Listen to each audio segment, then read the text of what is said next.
Welcome to the iPad Podcast, a weekly podcast from Mac's Future. Okay, welcome to the iPad Podcast, and this is Lex at Mac'sFuture.com, and today is Sunday, September 4th, 2011, and this is Lex at Mac'sFuture.com, and there's a lot to talk about regarding the iPad, and also I'm going to address a listener's question about Apple and the iPad. So let's get to it. Okay, so the first thing I want to talk about is a story that MG Siegler of TechCrunch broke this week that could affect the iPad and competition for the iPad.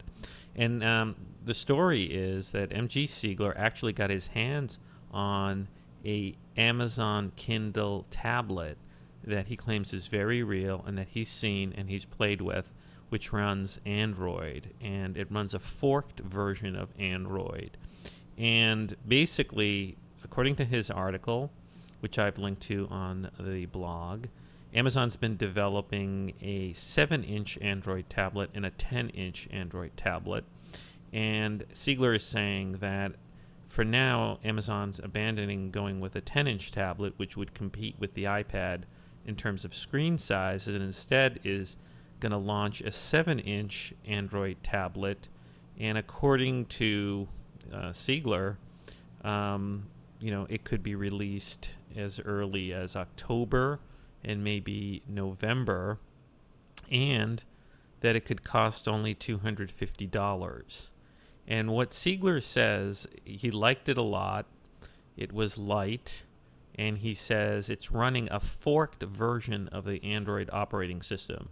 Now, this could be problematic for Google. Google releases Android as a free, operating system for smartphones and for tablets, but people can take it since it's open source and turn it into something else.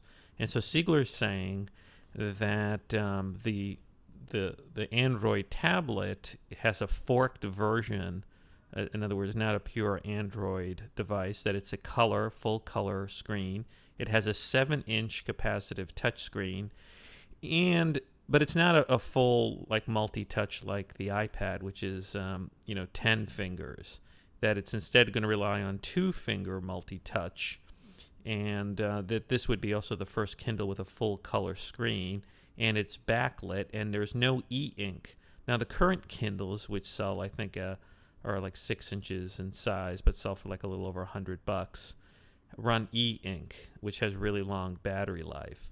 So Siegler thinks this is smart of Amazon, and Amazon's going to bundle into it. Its video service, its app purchasing service, its music service. So this could end up being somewhat of a competitor for Apple.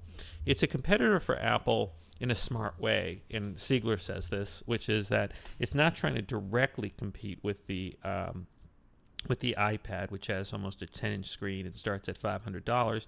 Rather, it's going to be going for the low end, and people who want to pay only $250 and get like a 7-inch device. So I think, look, already the Kindle's selling well. So this could be basically, the lower end of the market that Amazon's trying to capture, and really bodes poorly for companies like Samsung and for Google, who wants to control Android devices, because Amazon could just shut out Google, and Amazon could put, for example, a Bing search tool in there. So it's a very interesting article. Now, the thing with Amazon is Amazon as a business is famous for having very low profits. It only makes 1% on, or 2% or something like that on margin. Apple makes like 30%. And Amazon likes to just, have a lot of customers and then worry later on about profits. So, my concern here for Amazon is, is it subsidizing? Is it losing money on these devices in the hope that it makes money on video streaming, video purchasing? And I don't know. We'll have to see it. But this could be the first viable competitor to the iPad, simply because it's going to be cheaper and provide a means for people who don't want to spend a lot of money to get things like video content, web browsing, read ebooks, and play Android games. Now, I think Apple I always wonder, Steve Jobs said he thinks like anything lower than 9.5 or 10 inches as a tablet is too small. But in some ways, the iPhone is a tablet, and so is the iPod Touch. And I do think Apple should come out with like a 7-inch iPad. It's going to be hard to maybe scale the app size, the screen size and all that. I think the trouble with Apple is, where do you price it, and how do you keep the 30% margin that Apple likes to make? Because then what do you do with the iPod Touch? The iPod Touch without a plan costs, a significant amount of money, and it's only like 3.5 inches or like 4 inches. So actually, let's just take a quick look at the iPod Touch. Okay, so the first thing I want to talk about is a story that MG Siegler of TechCrunch broke this week that could affect the iPad and competition for the iPad. And the story is that MG Siegler actually got his hands on a Amazon Kindle tablet that he claims is very real and that he's seen and he's played with, which runs Android, and it runs a forked version of Android. And basically, according to his article, which I've linked to on the blog, Amazon's been developing a 7-inch Android tablet and a 10-inch Android tablet. And Siegler is saying that for now, Amazon's abandoning going with a 10-inch tablet, which would compete with the iPad in terms of screen size, and instead is going to launch a 7-inch Android tablet. And according to Siegler, it could be released as early as October and maybe November, and that it could cost only $250. And what Siegler says, he liked it a lot. It was light, and he says it's running a forked version of the Android operating system.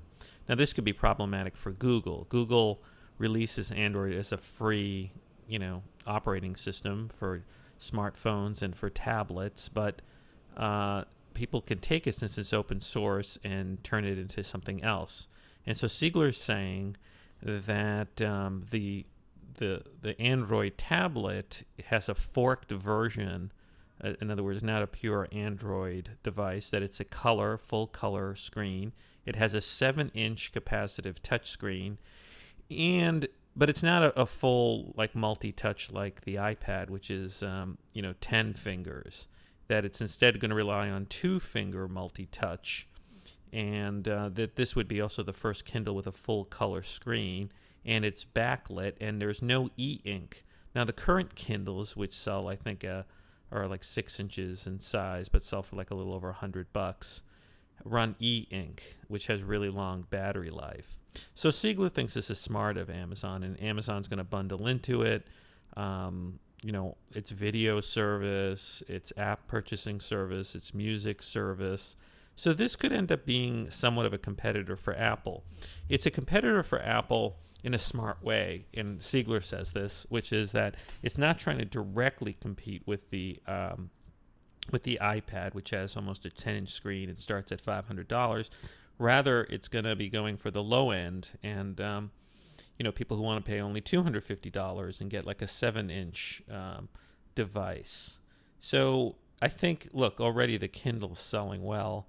So this could be basically, the lower end of the market that Amazon's trying to capture, and really bodes poorly for companies like Samsung and for Google, who wants to control Android devices, because Amazon could just shut out Google, and Amazon could put, for example, a Bing search tool in there. So it's a very interesting article.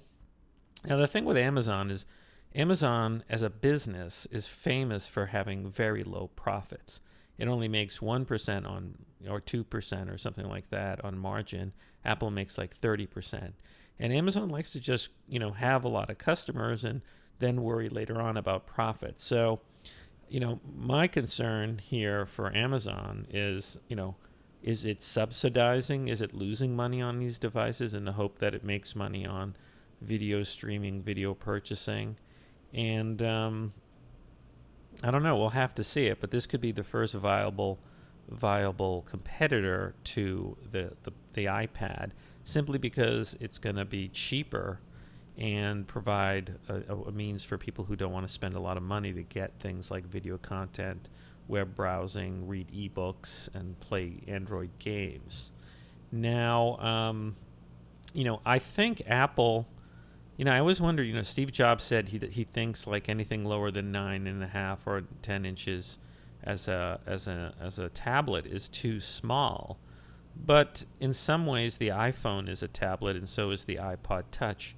And I do think Apple should come out with like a 7-inch iPad. It's going to be hard to maybe scale the app size, the screen size and all that. I think the trouble with Apple is, where do you price it, and how do you keep the 30% margin that Apple likes to make? Because then what do you do with the iPod Touch? The iPod Touch without a plan costs, a significant amount of money, and it's only like 3.5 inches or like 4 inches. So actually, let's just take a quick look at the iPod Touch. Okay, so the next thing I want to talk about is a very interesting article in cultofmac.com entitled "Why iPad is Conquering the Workplace." And basically, the issue here is Cult of Mac is pointing out something I've been pointing out, that more and more the iPad's being used in the business sense. And, among other things, it points out that, the football team, the Tampa Bay Buccaneers, are using the iPad, that there's even, a lot of Yale medical schools now replacing the entire paper medical program with iPad.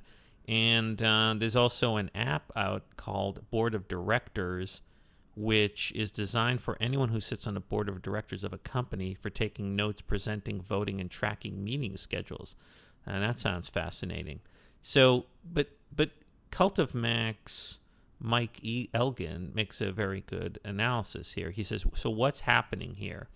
And he points out, he says, it used to be that I'm quoting him here, he says, it used to be that professional mobile devices were specifically designed, purpose-built vertical devices that cost 4 times as much as comparable consumer devices. They came as part of an integrated front-end, back-end turnkey solution. And he thinks that what companies and organizations are discovering, this is what he's saying, is that it's more important for professional mobile devices to specifically to be designed for the user rather than the tasks.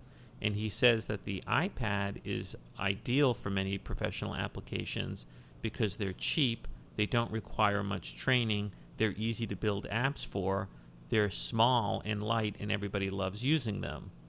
So I think he makes very valid points, and he says also that the concept that mobile devices should be human compatible rather than purpose-built, I'm quoting him here, is incredibly threatening to the IT industry, which is built on the concept of high-margin, low-volume products, not cheap consumer gadgets available at Best Buy.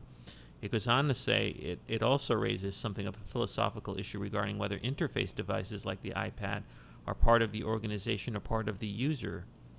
So he makes very valid point. I work in a big institution, and the IT department is like, very much enterprise and grounded in Microsoft.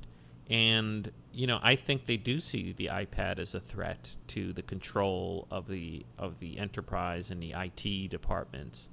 So Elgin gives an example. He says, let's say Janet works in the marketing department of Company X. He goes on to say, she uses a variety of tools to do her work, and there's an invisible line between the tools that are part of Janet and the tools that are part of the Company X. The server that Janet accesses when she searches the company intranet, that's on the company side of the line. The eyeglasses she wears in order to read the document she's searching for, that's on Janet's side of the line. And so he goes on to say, so which side of the line is mobile tablet on? Is an enhancement to the company or an enhancement to the user? So he goes on to say IT pros might say it's all about the company, and then, but he says tablets have to support the primary goals of IT control, security, and customizability. So it's interesting, because I would phrase it differently. I mean, Mike's analysis is very good, but I would phrase it differently, which is, I think what's going on is individuals, end users, who are not in the IT department of enterprises are getting iPhones, are getting iPads at home, and they find them highly useful. And then they go to their enterprise and say, look, why can't this be hooked up to our Microsoft Exchange, Outlook for email, because the iPad and the iPhone support that? Or why can't that be used to remote login with a VNC client to the enterprise, server? And the IT departments are not used to working with Apple. They're not used to these sort of devices that are not owned by the enterprise but owned by the end user. And they're just panicking because there's all this security issues. They're constantly seeing security issues. But I think it's coming. And what I particularly think threatens the IT is they always like to, the enterprise IT, control what applications that you run on your PC. And the idea being that for security reasons and compatibility. Because in the enterprise, in these big companies and agencies and government agencies, the IT department's like, well, no, we got to approve software, one, because it's expensive, and two, to make sure it doesn't screw something else up on Windows 7 or Windows XP or some server or have some malware. And what are they going to do when people start getting like iPads that have like the Mac, the iPad store, the App Store? Because people can just download $1, $2 apps, and because Apple sandboxes those apps on the iPad, one app can't really infect another app. So there is this great security. The only issue is cost, but these apps are so little. So wouldn't it be great if the end user of some enterprise could just say, look, give me a $100 budget a month and let me decide what apps to purchase, because I can make the decision hunting around what note-taking app or what apps are good for me, rather than having some committee of the IT department decide what apps are right. So it's a very interesting article by Cult of Mac, and I have a link to it, so check it out. Now let's move on to the competition. We mentioned Android coming out on Amazon maybe this fall, according to MG Siegler's article. Well, Electronista.com reports a story regarding how Samsung is doing with the Galaxy Tab, and basically a competitor to Samsung, Lenovo, and a Lenovo executive claims that Samsung only sold 20,000 Galaxy Tabs in 2010. I guess that's when it first came out. So it only according to the source from Lenovo, Samsung shipped in the first 2 months of 2010 only a million Galaxy Tabs, but only 20,000 actually had sold. Now, I don't know if this article is correct in 2010. It must mean the first 2 months of 2011, because the iPad came out in March 2010, and so how could Samsung have been selling the Galaxy Tab before the iPad? The Galaxy Tab came out after it, so they must mean the first 2 months of 2011. But the point is, Samsung doesn't disclose actual sales, but what it ships to stores, and so some, that's not actually a sale because the stores can return them. Look at HP. HP shipped all these touchpads to Best Buy, and then they wouldn't sell, and Best Buy wanted to return them. So it doesn't look good for Samsung. And I would say Samsung's even bigger trouble once Amazon comes out with its Android Kindle app tablet. Another article that I linked to for this week's podcast is another article by MG Siegler, who's a very prolific writer, regarding how well the iPad is doing relative to the PC. And he's got a very entertaining post called "A Clear and Present Danger." This is MG Siegler at TechCrunch, where he basically says, look, he sees iPads everywhere. He went on vacation a few months ago, and he brought his laptop and iPad, and he basically used the iPad every single day for hours. And basically on the plane was loaded with people using the iPad. And so he basically says, look, HP got out of the PC business, or says it's getting out. He truly believes it's because the PC business, not the Macintosh business, but the PC business is a shitty business, he says. And the iPad is like replacing a lot of PCs for a lot of people. So it's a very interesting article. I mean, check it out. Okay, so I ended up commenting on MG Siegler's piece about the PC industry with a post this week entitled "The PC is Really Dying," and MG Siegler is right. And I'll just repeat some of the stuff that I said there. And I basically said, look, I agree with him, and I gave some examples of how the PC industry is dying. And I gave some personal examples. I said, and here's my first one. I said, first, my mom. Mom was never into computers, and in spite of all my efforts, she never purchased a Macintosh or anything from Apple. For years, even though she is retired and old, she has helped out another family member with a business. Because of that, she has learned very basic stuff about how to use a Windows PC. She can surf the internet and log into certain accounts here and there, but she can't troubleshoot an internet connection problem, and she can't even figure out and use the Windows file structure and save and reuse files. Recently, Mom told me she was interested in getting an iPad. I didn't recommend or lobby her. She on her own showed interest in getting one. She would ask me what she could do with it. I pointed out the basics, like surfing the internet, emailing, reading magazines and ebooks, etc. So she finally got an iPad 2 the other day. My point being that even if the person least likely to like or buy anything Apple is buying the iPad, it can't be good for the PC industry. So then I give a second example, my old college friend.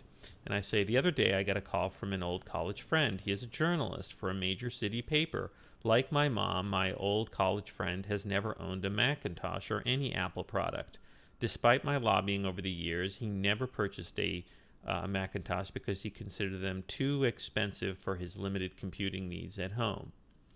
The other day, he called me to report that his 3-year-old PC had been stolen from his house. My friend lives in a not that safe neighborhood where he suffers a lot of burglaries. My friend told me he went to a Best Buy and purchased a netbook for about $300. It'll take 2 weeks to arrive. My friend told me after his purchase, his brother pointed out to him that an iPad can be had for just a few $100s more than the $300 netbook. I told him that an iPad was definitely the way to go, but my friend had already made up his mind to cancel the netbook order and purchase the iPad. So he is getting an iPad, another person abandoning the PC. So I say there is a clear reason why HP, number one in the PC business, is getting out of the PC business, the iPad juggernaut. The iPad is killing off PC growth and causing the PC industry to shrink. So, I think that's happening. Okay, so next I want to address a question from a listener, Alex in Boston. He asked 2 questions. One, where do I think Apple stock is going to go in the coming, near future or long term, or, that sort of thing.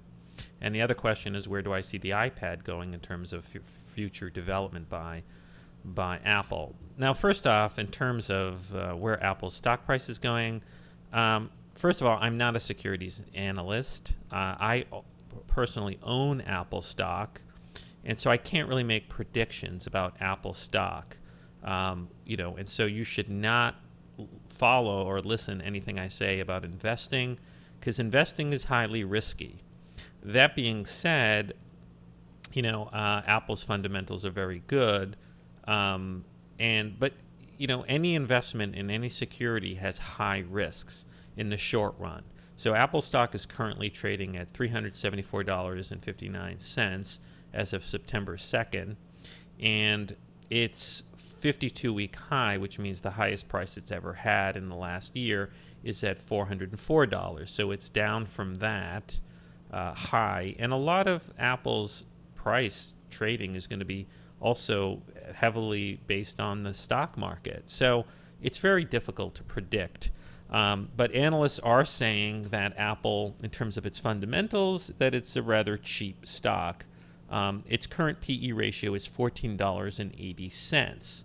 And one thing you factor in, Apple has like something like $80 billion in the piggy bank. I think there's about 1 billion shares outstanding. So currently just short of 1 billion shares.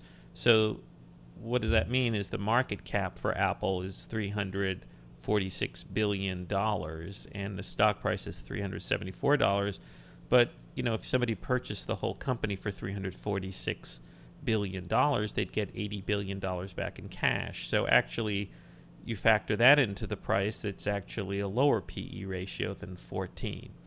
So that being said, look, Apple stock has grown over the last few years because of its great revenue and profit growth. So all I can say is, like, I personally think in the long run, if there's not a stock market crash, if there's not some sort of scandal at Apple where it's breaking the law, or just complete incompetence, if Apple continues to grow its revenue and profits, the stock price is going to go up. And Apple has basically had phenomenal growth in the last 4 or 5 years, really, since the iPod came out. Every quarter, it would make a prediction regarding how its earnings are going to be, and it would always beat its own predictions. So the question really is, does Apple have room to grow and its business and continue to grow revenue and grow its profits? Because here's the thing, if Apple ever misses a quarterly earnings result, the stock will tank. If Apple doesn't, continue to meet Street's estimates and exceed them, Apple's stock is going to tank. So Apple has to just continue growing, and that's the real challenge for Apple. And the other thing someone pointed out, I think the Asimco.com website, which is Apple now is, I guess, neck and neck with Exxon for being the most expensive or the most valuable company of all public companies at $346 billion market cap. Well, for Apple to continue to grow that stock price, more and more people are going to have to pay higher stock prices for it. And it's such a big company, it ties up a lot of investment money. Some people think, one day Apple could be $1 trillion market cap company. Well, think about that. That would mean $1 trillion is invested by investors in one company. So at some point, you can't just keep going up forever.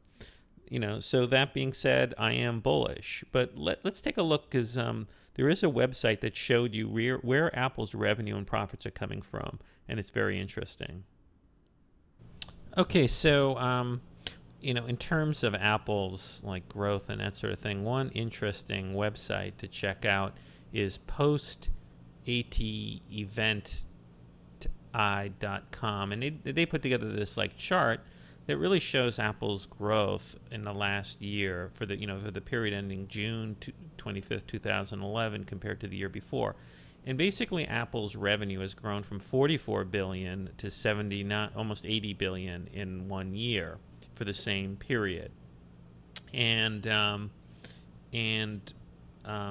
its profits has grown, operating income, in that same period from almost $13 billion to over $25 billion.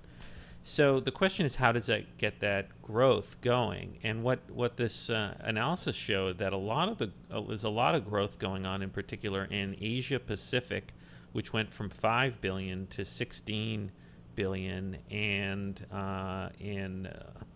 I guess that's the main area of growth. Also, the retail stores went from a little over $6 billion to $10 billion.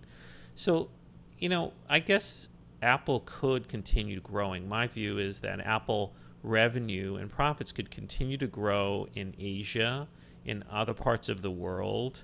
The iPad could displace PCs and could continue this massive growth.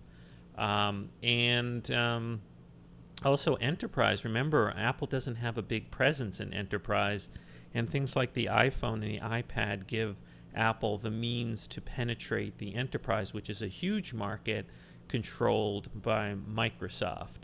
So I guess, look, I don't give stock advice, because I'm not a securities analyst, and I'm also invested in Apple, so I don't feel comfortable in giving securities advice. Obviously, Apple stock could go up if it continues to grow, but it could also go down in the short run and in the long run if bad things happen. And bad things happen all the time to companies. For example, if the whole stock market crashes, Apple stock is going to go down. If Steve Jobs dies and has no connection to the company, that could also affect the stock. What else? I mean, you never know. Also, competition could come out. What if Amazon's, Kindle Android device is just fantastic value and great and just kills iPad sales? So it's, you got to be very careful in investing in securities. And Apple securities stock, just like any stock, can go down and it can go up. And so you got to make your own judgment on that. And so anyways, those are the pluses and minuses. So that answers that part of the question. Okay, so the other question that Alex had in Boston was, where is the iPad heading to in terms of development? And it's a very interesting question. I mean, I don't work at Apple, but I've been studying Apple's iPad and its development. And I think, look, in the short run, here's what's going to happen. Each iteration of the iPad in the short run is going to have a faster and more powerful processor without compromising battery life. And if anything, battery life will only go up, not down. So the iPad 3 is going to have a faster processor, and it can be a faster processor for a number of things. It could have more processor speed. The current one, I think, is like 1 gigahertz, but also it can have more cores. So currently there's 2 cores in the iPad 2, and who knows, the A6 chip that comes out, maybe it'll have 4 cores. So you're going to have faster processor power. You're also going to have, in the short run, at some point, greater storage, right? The current maximum storage you can get is 64 gigabytes. It comes with 16 gigabytes. So that's a given. You're going to see more storage at some point. Maybe not the iPad 3, but at some point, as SSD drives become cheaper, you're going to see more storage. The other thing you're going to see is higher pixel density on the iPad screen. It's going to become a better screen, and there's rumors that the iPad 3 is going to have a better screen with higher pixel density. So that's a given too. And the other given is there's a good chance the iPad is going to evolve to be even thinner and thinner. Now, here's what I think in the long run. The other thing that's going to develop with the iPad, which we're also going to see in the iPhone, is better voice recognition. Voice recognition is the next real breakthrough in personal computing. The iPad and the iPhone sort of changed computing, I think, with 2 big things. Touch computing, in other words, where you touch the screen and it's 10-finger multi-touch screen. That's a big breakthrough. The iPad is a computer, just like the Macintosh. And for years, we were stuck with the concept of personal computers using a mouse and a graphical, Windows interface. But the original PCs didn't have a mouse. They had line text entering, to compute. This is back in the 70s, and Apple really pioneered the Windows graphical interface and using the mouse, which is a sort of substitute for reality, right? I mean, if you think about it, a computer, it's just ones and zeros, bits. And, you could program using, this complicated code. But Apple basically said, no, instead of giving some command typing instruction, to transfer for a file from one folder to another, we're going to create the visual shortcut, the visual real-life approximation of doing that by having you take a mouse and drag an icon that looks like the file into the trash or into some hard drive. It's all icon, but it's all an illusion. The computer is an illusion trying to help you use real-life metaphors to do computing. And so the iPad and the iPhone, they took that to another level by having touch computing. where you can touch the screen. Now, Alex in Boston asked the question, do I foresee that one day the iPad will have projected screen or projected keyboards? Now, that's interesting because there is that technology where you could have like a beam of light like beam out from the iPad and create like a sort of a virtual keyboard projected on the table, and then you could type on that. But here's the thing, I think that would be helpful. I think some people are going to like that, but will Apple go that route? I don't think so, and here's why. Because I think what is currently missing from the iPad Touch in terms of typing, that a lot of people are sort of not embracing touch typing on the iPad screen, is that you don't have this tactile feedback. With a typewriter or with a regular keyboard with a computer, you've got the raised keys, and so you can feel, and it gives you comfort that you're hitting the right key or that you're touching the key. And it's kind of harder to type on a flat surface of the screen of the iPad to type. Now, you can use external keyboards with the iPad. So one route that Apple could go is do some sort of breakthrough technology that when the way the keyboard, the virtual keyboard on the iPad works is it pops out when you want to type in some field. Well, what if Apple invented some sort of technology where only when the keyboard pops out, that where the keyboard is, there's somehow a tactile feel on the surface of the screen. Now, I don't know how Apple would do that. I mean, would it fool your fingers into thinking there was some tactile feeling there by, I don't know, some sort of sensory feedback? Or would it actually raise the screen a little bit somehow to create this, slight tactile thing? I don't know. I'm sure they're experimenting with this kind of technology. That's one route to go. Another route to go would be if Apple just made it like very easy to slide out a keyboard. Now, Apple's not going to really have a slide out keyboard out of the iPad unless it can make the iPad truly light, and the extra keyboard that would be built into the iPad would not compromise the weight. In other words, Apple's not going to make the iPad heavier, it's only going to get lighter.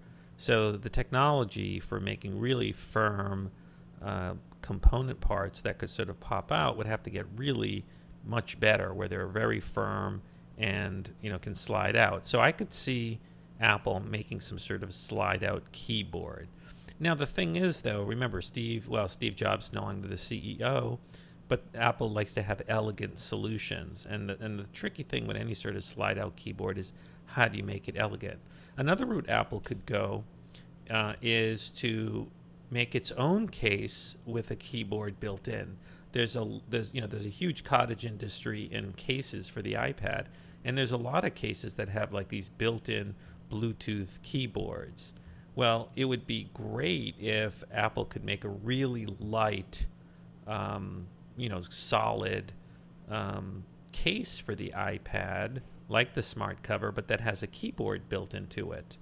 That will, is just super light, but of high quality and has the tactile feel. So that's another route to go in terms of keyboards and the iPad.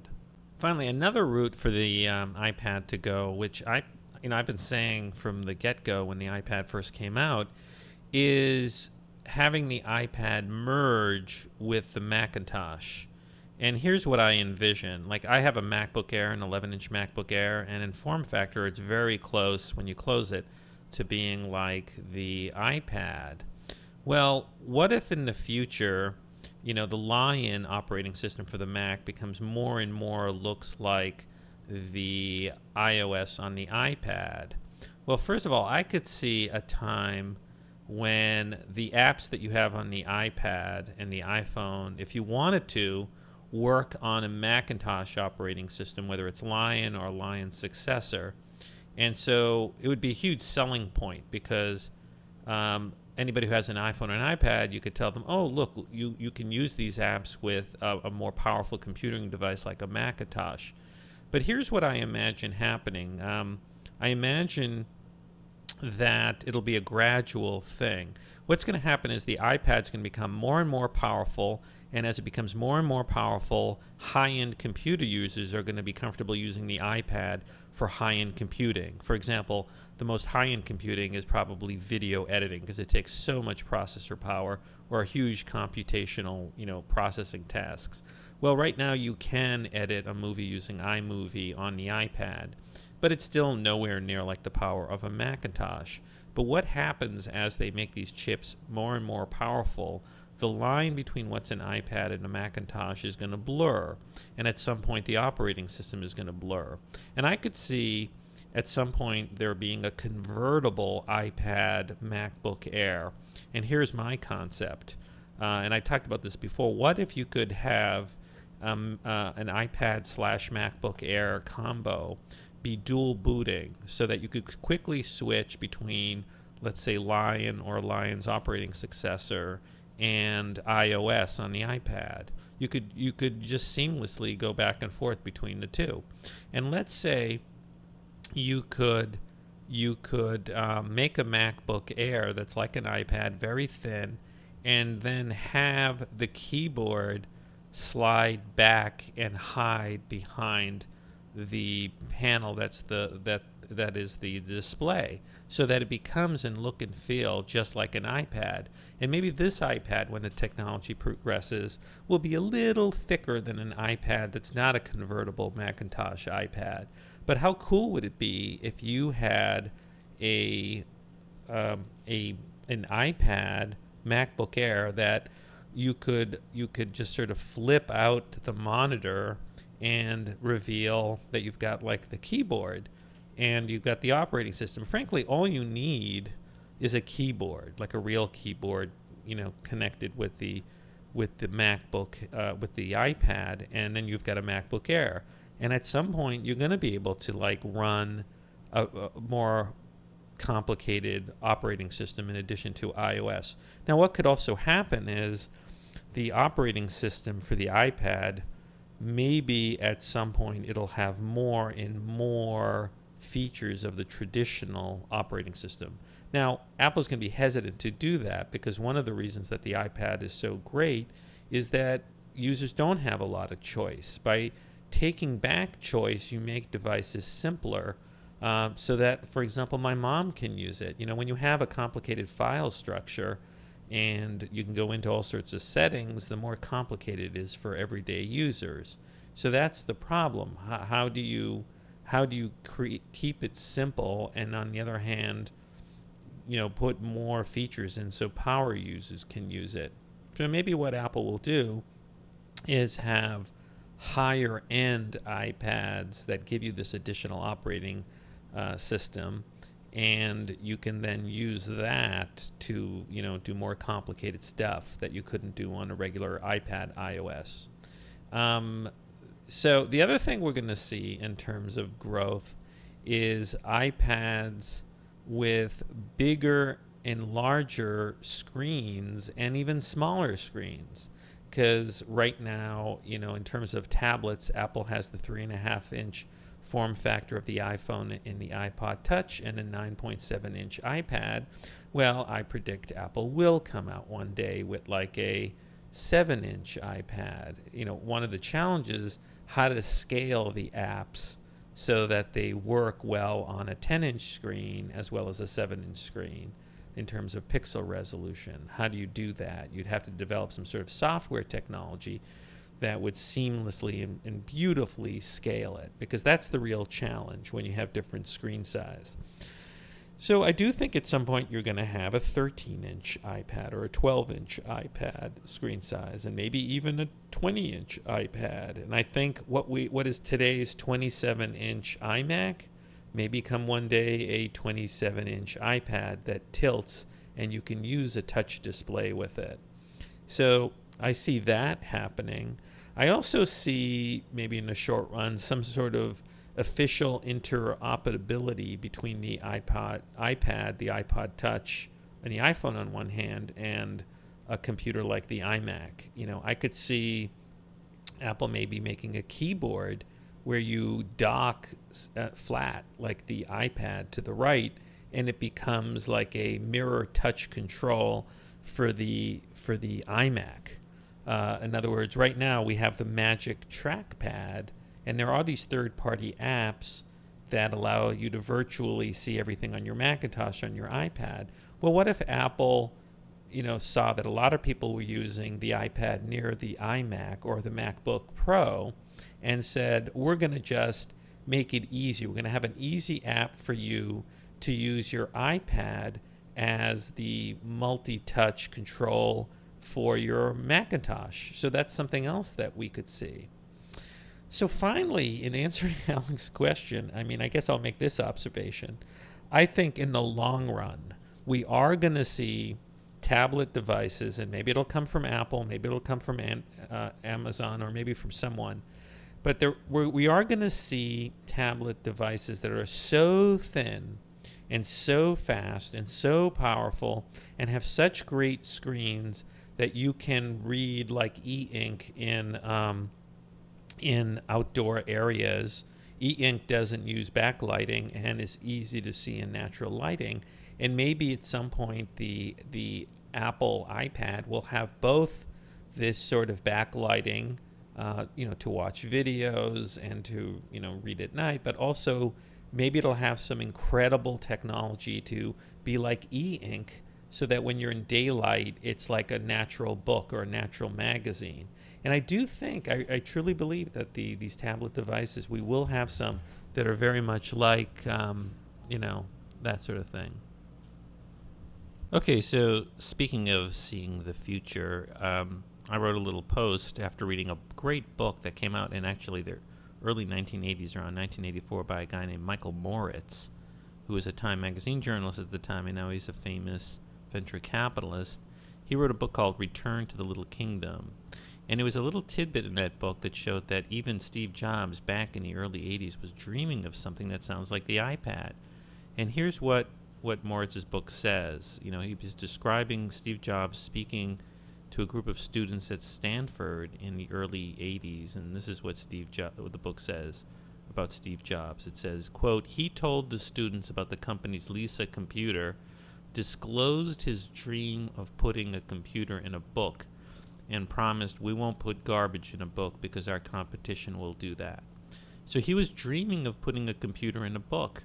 That to me sounds like the iPad. The iPad is sort of like a book. It's a slab, it's a tablet, and a tablet is very much like a book. It has the form factor almost like of a book. When you put the smart cover in and you open it, it is like a book. So maybe in the early 1980s, like 82, Steve Jobs, when personal computers were in the infancy, was actually dreaming of the iPad. Very interesting. Okay, so here's the thing. Currently, Apple is selling the iPod Touch, the 8GB model, for $229. Now, according to the Siegler story, the 7-inch Kindle tablet from Amazon is going to go for $250 or so. Also, the article points out there's only 8GB of storage on this Kindle tablet. The idea being a lot of the stuff would be in the cloud. But so look at this. So Apple is selling a 3.5-inch iPod Touch, which is really like a very small tablet with 8GB for $30 less than what the Kindle tablet's going to be.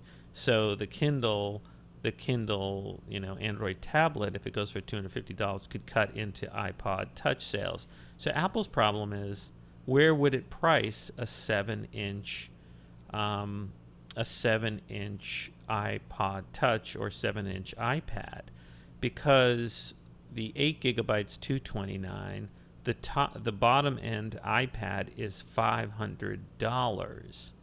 So if you were going to go with a 7-inch, I guess you'd have to price it, have like an 8GB 7-inch tablet priced at halfway between $229 and $500. So let's see, that's going to be about $350, $360, which is more than the Android Amazon tablet, which is going to go for 8GB at $250. So that's Apple's problem. The only way you could compete on price with Amazon and make it like $250 a 7-inch iPad is if it then drops the price of the iPod Touch from $229 for the entry-level one down to like, I don't know, $150. But then what about Apple's margin? Can Apple make the 8 gigabyte iPod Touch and sell it for $150 and still make a 30% profit? So this is, I think, the real reason why Steve Jobs is hesitant to go with a 7-inch tablet, because where do you fit it in terms of the price point between the iPod Touch and the iPad? But look, this Android tablet coming out from Amazon is going to be very interesting, and I think it's going to be, you know, a very good seller compared to the iPad and compared to iPad's competitors.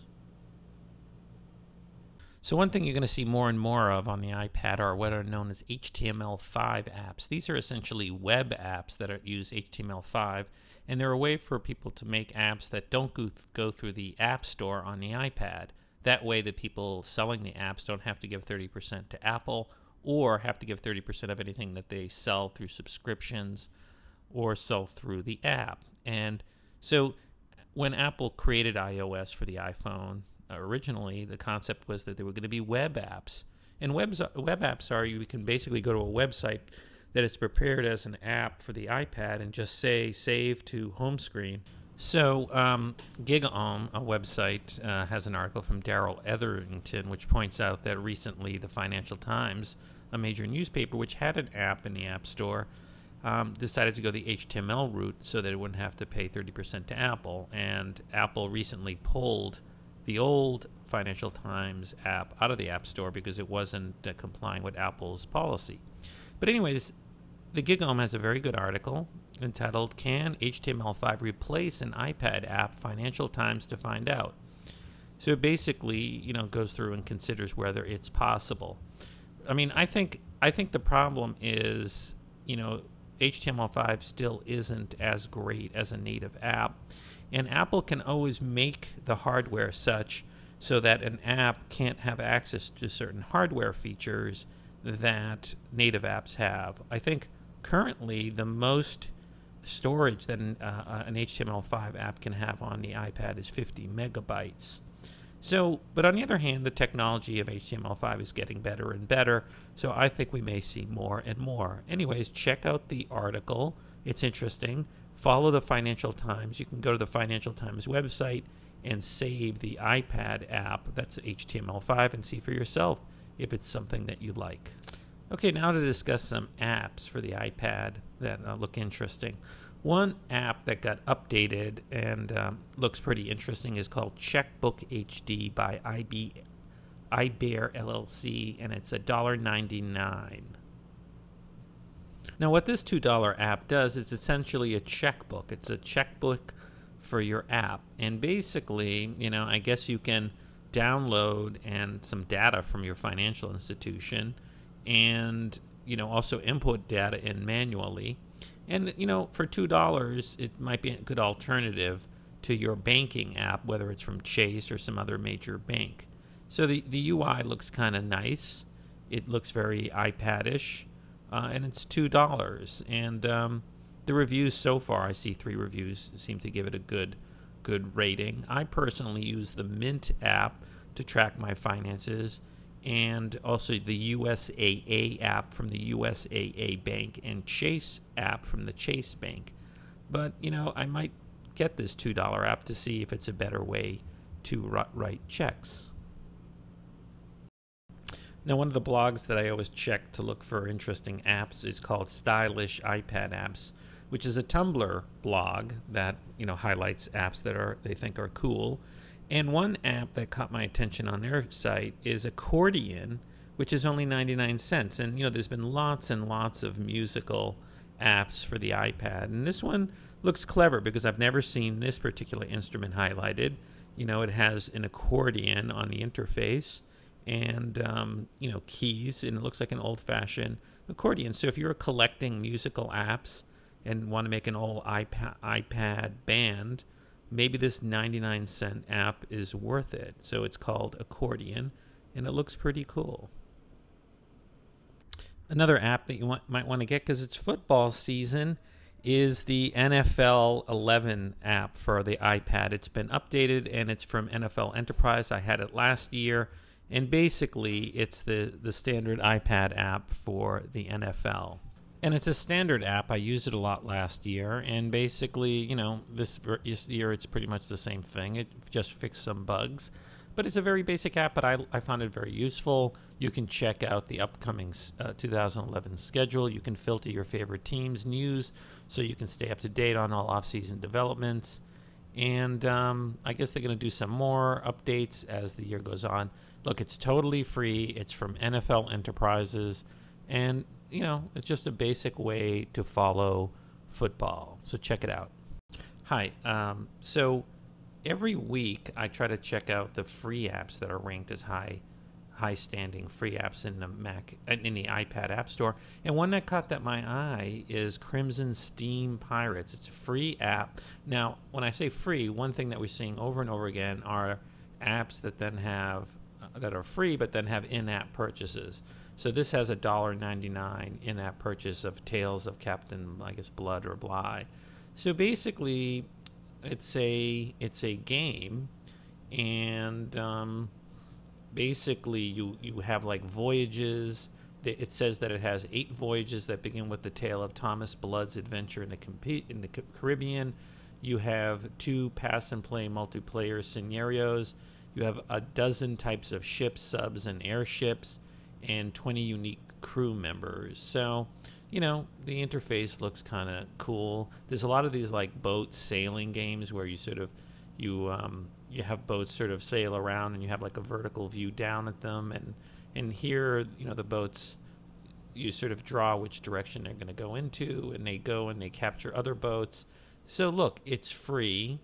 The reviews seem to be very good. It's very high ranking, so you might want to check it out. It's called Crimson: Steam Pirates by Bungie Aerospace Corporation.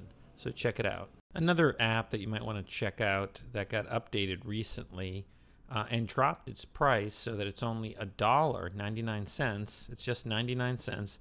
Is a note-taking app called NoteShelf by Ramkey.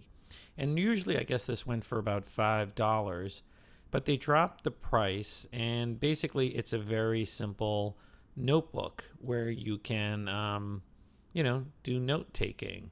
So it's got a lot of tools. It's got various digital ink pens in different colors. You got copy and paste support. You've got highlighter pens. You've got wrist guards so that when you write with a stylus, it doesn't, you know, if your wrist touches the screen, it doesn't register it, so it doesn't interfere with your writing. And you can share your notes with Dropbox, with Evernote. You can send them as PDFs. You can, you know, show things externally. So look, it looks pretty good. It's only $1. My only complaint is this. What I don't like is there's a trend now for more and more apps to be very cheap or free, and then they suddenly, if you want certain features, they make you buy it through an in-app purchase.